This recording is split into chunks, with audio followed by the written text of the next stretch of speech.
Ils auront attendu jusqu'à la fin janvier pour distribuer leurs vœux, les socialistes valdoisiens.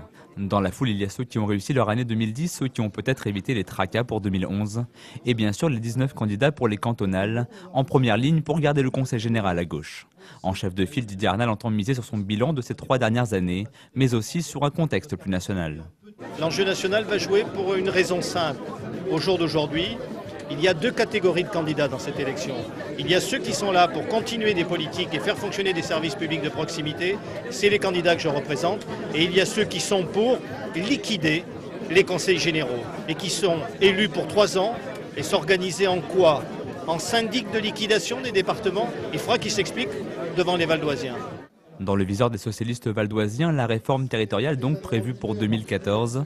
Autre argument de campagne pour les militants, le contexte national plutôt favorable à la gauche. Moi je pense que c'est quand même un enjeu politique, peut-être pas de dire non à Sarkozy directement, mais enfin de faire comprendre quand même, en votant largement à gauche, que la politique menée par la gauche est une politique près de nos Valdoisiens, près des gens qui ont besoin de voir du changement et qu'on les prenne en considération. À un peu moins de 2 mois du premier tour de ces cantonales et en attendant les programmes, les différentes stratégies se mettent déjà en place. Si du côté de l'UVO, on parie sur des scrutins très locaux, en revanche du côté de la gauche, on planche plus sur un projet global. Nous souhaitons à la fois un projet départemental, mais évidemment une déclinaison locale, puisqu'il y a des problématiques locales qui doivent s'inscrire dans un projet plus large.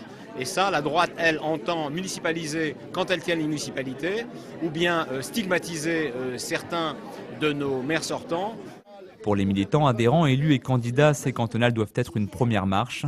Suivront ensuite les sénatoriales, toujours en 2011, les présidentielles et enfin les législatives en 2012. Pas sûr que les socialistes aient fini de se souhaiter les vœux.